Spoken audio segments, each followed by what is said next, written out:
What is good, YouTube? It's your boy Mario B coming at you guys with a draft analysis for our WPF Season 6 team. If you guys are hype, make sure to Psychic, I guess.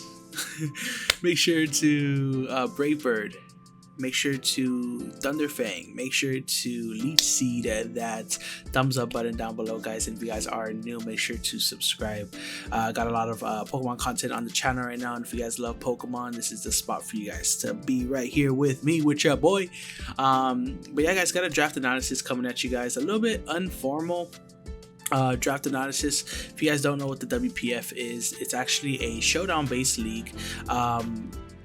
Well, it is a Galar Dex, so it's nothing like National Dex or anything like that. But the WPF, for all my day ones, is actually a league that I had first participated in, and I actually first uploaded back when I was on my Mac laptop with my little camera in the corner. And yeah, guys, I personally love the WPF. I love the people in the WPF. Really good vibes, really good chill people, you know.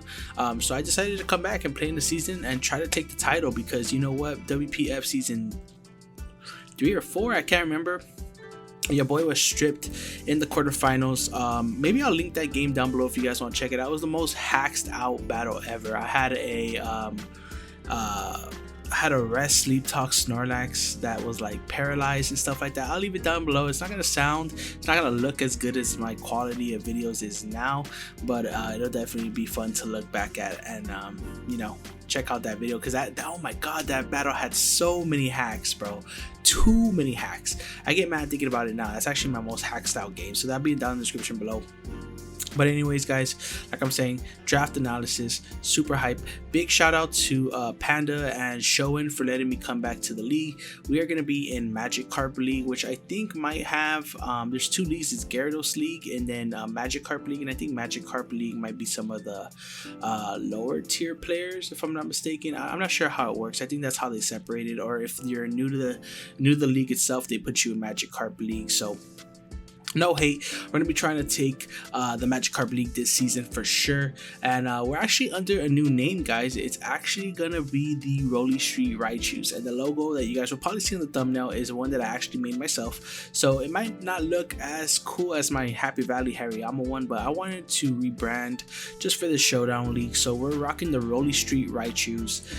Definitely dope. I love it. But yeah, guys, let's go ahead and dive into the team here. So I believe everything's in draft order, which is perfect. Like I said, it's gonna be a little bit informal, but it's all good. We're just gonna have fun. We're gonna talk about the team and what I think it can do. So first off, we had the what pick did we have in the draft? I can't remember what pick we had. I want to say we had like 6th pick, but I can't remember. I want to say we had like 6th pick. I'm just gonna double check that real quick, just so we know what our starting point was. Draft, I had the first 2, 3, I had the 4th pick. Okay, sorry, I had the 4th pick overall, and I didn't know what to get. I know people were gonna try to get Urshifu, so I was a little sad that I wasn't able to pick that up, because if you guys catched our GDL draft analysis, we had the 6th pick and we didn't get to pick up Urshifu. Spoilers, a new league was just announced today. The IBO is coming back, so we'll have the 4th pick in that league too, and we'll try to get Urshifu, but couldn't get it this league. I believe the first picks that went were, I can't even remember what went first. I know it was the 2 Urshifus, and then I want to say Zard, if I'm not mistaken. But yeah, whatever, those picks went by. I was wondering what to get. I've never tried out Mew, so I was like, you know what, let's pick up Mew. So there it is, boom, we got Mew. So Mew, you guys know what Mew does. It has an incredible move pool. I think it learns every move in the game.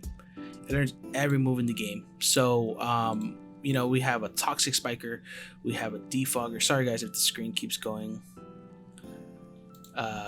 crazy. Yeah, so you guys know what Mew does.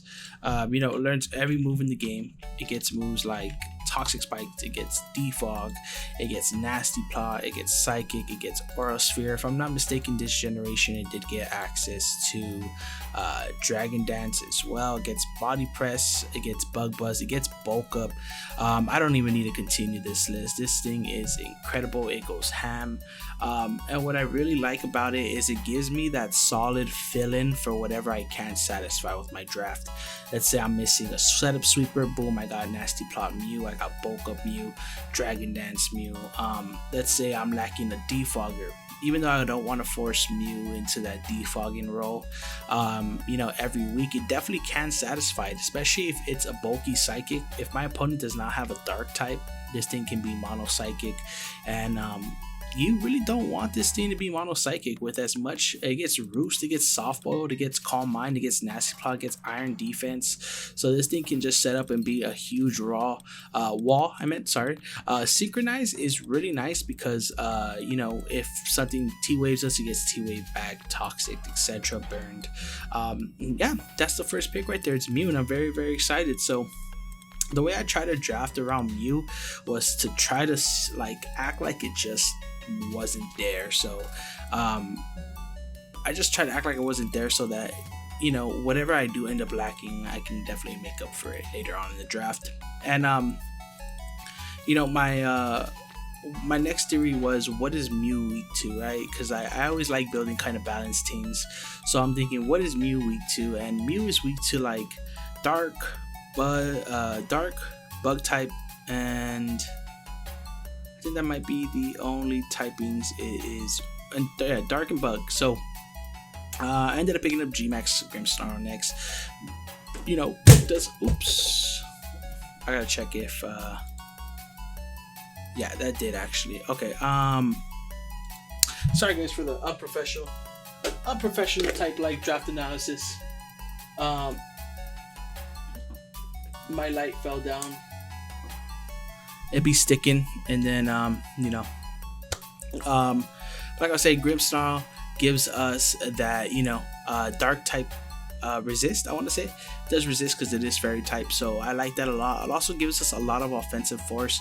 This thing does get access to things like Bulk Up. It gets good coverage in like Fire Punch, Darkest Lariat, Play Rough, Spirit Break to lower down special attacking mons that want to threaten this thing out. It gets Body Press as well. Like I was saying, it does get 3 great abilities in Prankster, Frisk, and Pickpocket. I think Prankster and Frisk are probably the 2 better ones. I have seen a lot of people use this amazingly. Like they use this really nice, and there's a certain amount of sets that work, like Sleep Talk Rest is also really good with the Prankster ability. It gets Drain Punch, so you can boost up your attack as you G-Max. It gets Ice Punch. It gets Lash Out, which is really cool. If my opponent has a Intimidate user on his team and wants to bring it in on me, I can Lash Out. It gets double the damage. It also gets Nasty Plot. At base 95 special attack, it's not too bad. If you set up a Nasty Plot, you'll actually start to wreck things. This thing does get Dark Pulse, and what's his special Fairy type move? I want to say Dazzling Gleam. Yeah, it is Dazzling Gleam. So this thing can definitely put in a lot of work. It's a good breaker for sure, or even like a late game cleaner. The only thing hindering it is its speed. At base 60, it is a little bit slow, but for this meta, I guess it's not too bad. We did get introduced to a lot of faster mons with the Isle of Armor that came in, but not to worry. I still feel that Grimmsnarl is going to be putting in a lot of work this season for us for sure. Next, we ended up picking up my boy Seismitoad, because we are scared of Dracovish. I'm gonna just say it. We are scared of Dracovish. I don't want to deal with Dracovish in prep. So I wanted a Water Absorb user. I was looking at Seismitoad. I figured 3rd round was a little bit early for it to go, but I really didn't want to lose out on it. It also gave us a good solid ground type for the team. So I wanted something that could take Earthquake so that people can't spam Earthquake against me. It gives us that grass weakness, which I believe Grimmsnarl resists as well. I'm not too sure on that, but what I was also thinking was that I wanted to start my Fire, Water, Grass core because I already had a Fairy. So I was looking at my Fantasy core as well, which is, if you guys don't know what Fantasy is, it's actually the Fantasy is the Dragon Steel Fairy course. Sorry, I lost my train of thought because I actually forgot to tell you guys that this draft is actually only 10 mons. It's not 11. So that maybe you guys were thinking like, why does he only have 10 Pokemon on the screen? But this thing was actually only 10 Pokemon, and the way it worked was it was kind of standard, as in you get a tier 1, tier 2, tier 3s, 1 tier 4, and 1 tier 5. But you only have 280 points remaining to get your last 3 Pokemon. So that was a little bit different. That was something new to me, but I feel like we drafted well around it. But like I was saying, guys, Seismitoad gives us our first rocker as well, which I really like. And this thing is just bulky. This thing takes hits for days. It's a good defensive pivot. It even can be ran special some weeks, and with base 74 speed, it's not bad for a defensive mon. It actually outspeeds a lot of other bulkier walls as well, which I really like. Gives us a knockoff user. It gives us 3 great abilities in Swift Swim, Poison Touch, and what's his last ability? It is Water Absorb, right? So dumb, I forgot to say that. Water Absorb, Poison Touch, and Swift Swim. Poison Touch is always good because we can always get that, you know, that poison off if we hit him with a knockoff.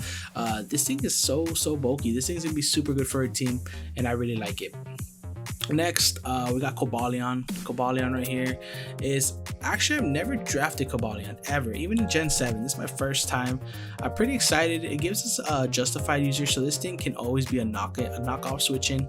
And you know, even though ideally we don't want to be losing our item. You know, if we do lose our item throughout the game and we do want to switch this into a knockoff later, it can definitely do it. This thing's bulk is nothing to be played with.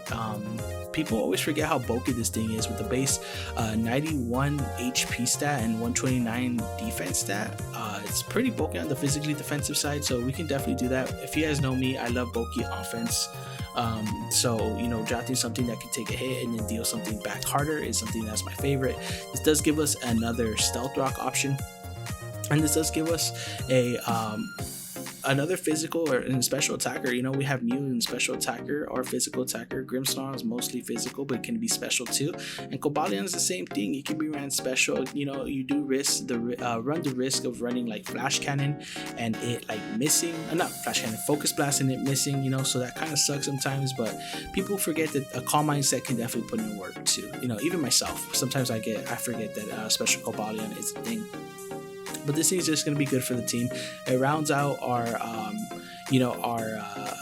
Grimmsnarl Fairy, and then our Steel type right here. Another thing with Kobalian that I was thinking about during the draft was that, you know, with Mew, Grimmsnarl, and Seismitoad, I really struggle to break through. Well, with Mew and Grimmsnarl, I struggle to break through Steel types. So that's where Seismitoad came in, being a ground type to kind of help with that. Switch in, maybe deal some damage back with Earthquake. But, you know, Kobalian can really switch into those Steel types for sure.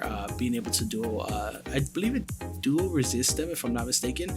And it can deal back massive damage back with this fighting stab. So that's mostly the reason why I grabbed Kobalian at the time that I did as well, because like I said, Steel types were looking like kind of a threat to us, so I definitely didn't want to draft a team that's super weak to them. Next we had my boy Arcanine. We're gonna nickname all these guys too later, guys, probably before game 1.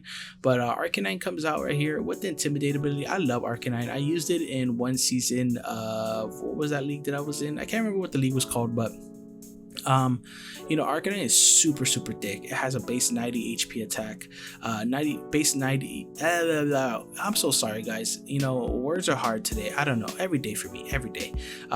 Base 90 HP with like 110 attack, which is pretty powerful, and 100 special attack. So this thing, again, special or physical. A lot of my mons can be ran special or physical, and if people are expecting, you know, standard sets, they're gonna be caught off guard because I'm always gonna be trying to switch things up.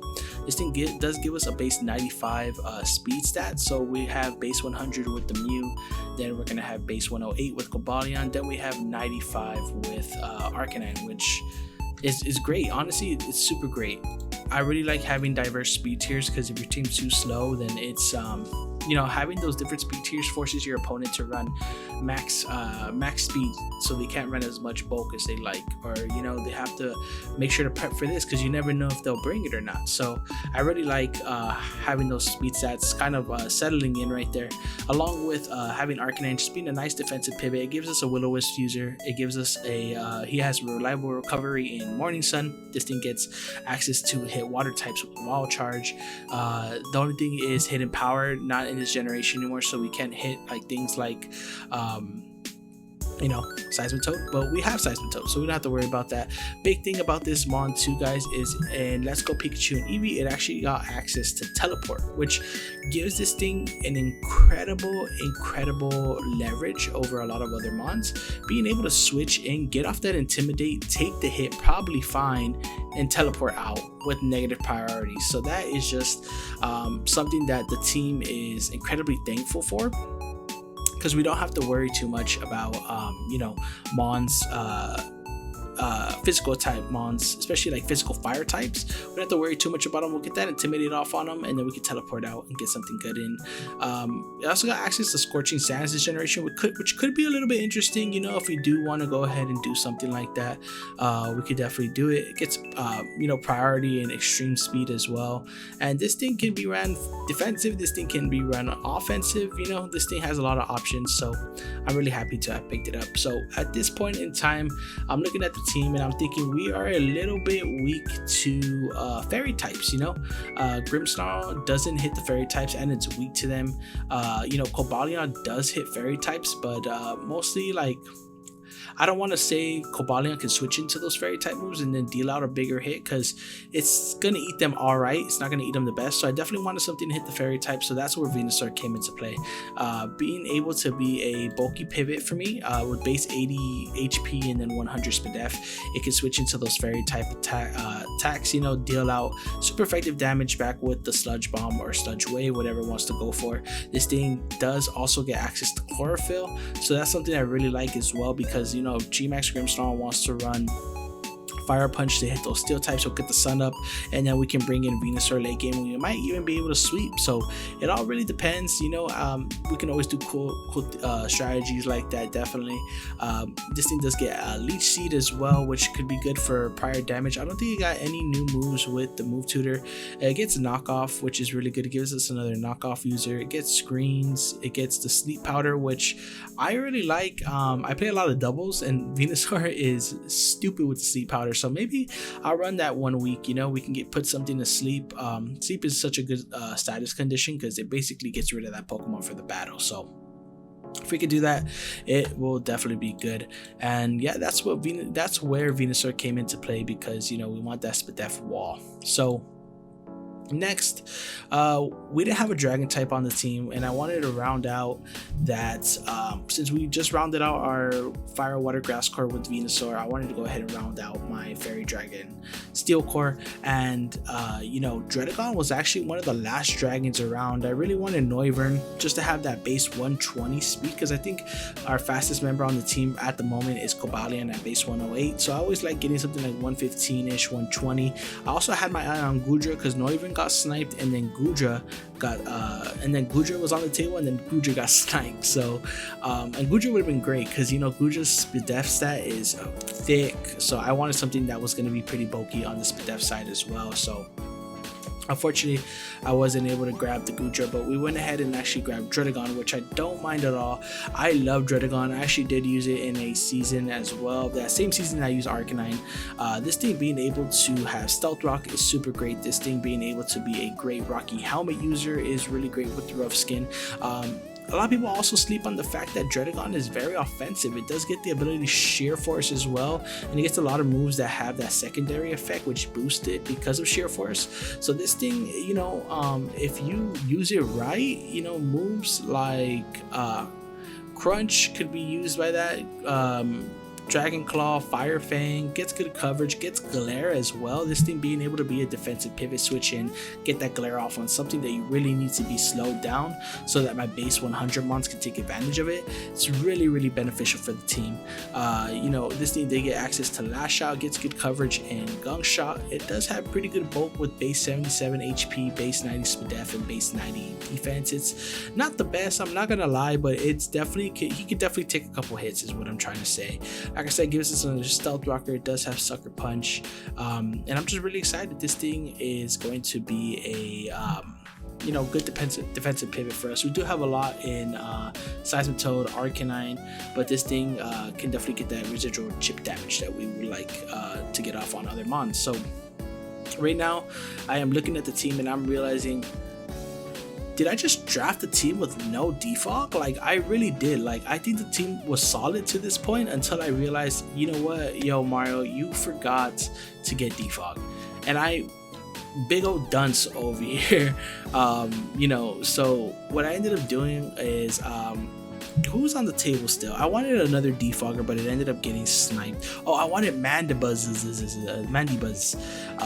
But you know, Mandibuzz actually got sniped on the way it was coming back up to me, man, and I was heartbroken. So I had because my whole plan was like, I had my 3 free picks after this, I believe. Or I had like 2 free picks and a tier 5 pick that I needed. So I was like, I really need defog, you know, I don't want to force Mew into defog every week. So I ended up picking a Braviary, which I don't mind at all. Braviary does get, you know, three abilities, but 2 good ones, in my opinion: Sheer Force and Defiant. So if we see an Intimidate user on this team, we can always bring Defiant. We'll bring it in on the, if he brings in his Intimidate user on the Braviary, you know, we'll get that +1 attack, and then we'll threaten them out to get that defog off if we need to. This generation did implement heavy duty boots, so that item on this Pokemon is great. Being able to run things like bulk up, it gets close combat for coverage. Its Brave Bird hits insanely hard. It's coming off a base 123 physical attack, which is very, very powerful. It's nothing to play with, and base 100 HP is nothing to play with either. Its defenses are a little bit lackluster, but the HP stat is pretty big that you can always certainly live a hit for sure. It has an amazing typing and normal flying too. I really like the typing. And yeah, like I said, guys, this is gonna probably be the defogger for the team. It gets good coverage in Iron Head. Oh man, it got I didn't know it got Home Claws, but that's pretty cool. It gets Rock Slide, it gets a Whirlwind, it gets Zen Headbutt, which I didn't know either. It gets Dual Wing Beat for new moves, and yeah, it even gets, it gets Sunny Day. Well, that could be cool. Sunny Day with you know, Venusaur. Arcanine and Venusaur can do that as well. But yeah, like I said, guys, Braviary mostly being that defog mon that we want on the squad. So next, like I was saying, guys, we don't have enough removal, so we drafted the best dancer in all of Galar right here, Mr. Tippy Top Toes. You even see him dancing right now, that boy going crazy. Mr. Rhyme right here. So Mr. Rhyme is a very interesting pick. You know, it's first off, I want to start by saying that Mr. Rhyme has a base 110 special attack. Why? I don't know. I don't know why. I don't know why he has a base 110 special attack, but this thing also gets base 80 HP with 100 speed def, which isn't bad at all, to be completely honest. This thing can probably take a couple hits. This thing is going to be my rapid spinner for the team. Having 2 good abilities in, you know, Screen Cleaner, which, if you guys don't know, that means that if my opponent has Reflect or Light Screen up on the screen, or Aurora Veil as well, we switch this thing and it gets the effects completely just boop, bye. No more screens, nothing like that. So that's pretty clean. This thing gets Ice Body as well, so if Hail is active, we do get residual coverage, much like Rain Dish does for like water type Pokemon. But yeah, guys, this thing is basically, like I said, my you know, my rapid spinner. This thing does get Baton Pass as well, so that's pretty cool. Baton Pass is legal in this league, but you can only pass 1 stat, so you can only pass things like, let's say, like +1 speed, +1 attack. You can't do like a Dragon Dance or anything like that. But this thing does get some pretty cool moves. It gets Energy Ball, Expanding Force, it gets Fake Out as well, which I didn't know. It gets Freeze Dry, it gets Ice Beam, Ice Shard, Screens, which I don't know if you'd want that on this mon, but Rapid Spin, Psychic Coverage, Shadow Ball, Stomping Tantrum, Stored Power, Sucker Punch, Taunt, Thunderbolt, Toxic, Trick Room, Triple Axle. Wow, okay, don't sleep on Mr. Rhyme, yo. Do not sleep on Mr. Rhyme. Best dancer in all of Galar for sure. And then lastly, guys, wanted an electric type. I didn't have an electric type on this team, and you know, Bulky Waters seemed kind of scary. My plan was to draft Mandibuzz, Jolteon, Mr. Rhyme, but you know, like I said, guys, Mandibuzz did get sniped for me, so I was able to pick up a tier 3 mon. excuse me, I was able to pick up a tier 3 mon, so I actually went ahead and picked up my boy Bolton, the good boy. Yes, good boy Bolton, good boy. So Bolton gives me that base 120 mon that I was talking about wanting earlier in the video. It also gives us a very powerful slept on mon, because people be sleeping on Bolton. This thing is super powerful. It gets access to the ability Strong Jaw, which makes his bite base moves 1.5 power. That makes it have the move 1.5 power. Yes, so this thing gets access to Thunder Fang. It doesn't get Ice Fang, which is a little bit frustrating, but it does get Crunch, it gets Fire Fang, it gets Fire Fang, if I didn't say that already, Psychic Fang as well, gets Volt Switch. This thing can also be ran special because it has the same special attack as it does physical attack. And you know what, guys, this thing does get competitive. So if this thing wants to if someone wants to bring an Intimidate mon in on me, psych, we're gonna get that competitive, which I think is illegal now if I'm not mistaken, since it's letting me do it on Showdown. And we can get some pretty good special attack going. This thing mostly gets electric coverage for its special type moves. It gets Discharge, Hyper Voice, Thunder, Thunderbolt, Volt Switch, Hyper Beam, Rising Voltage, and Snarl. So I'm not gonna lie, I wish it would have got a little bit more special coverage, but sometimes electric coverage is all you need, especially if they don't have a ground type on their team. So that's gonna be Bolton there, guys. Hope you guys liked this draft analysis. If you guys did, definitely make sure to show some love to that thumbs up button down below. I know it was a little bit informal, guys, but like I said, this is a Showdown League. I'm planning just to have fun with this season. I always get competitive when I play games, so I always try to say I'm gonna just have fun with the league, but this one I think it might just be us trying to have fun, guys. But yeah, thank you guys so much for taking the time out of you guys' day to watch this video. And if you guys are hyped for the ROLLE Street Raichus to put in some work this season on the WPF, make sure to show some love, guys. I'll definitely catch you guys on the next video. Peace.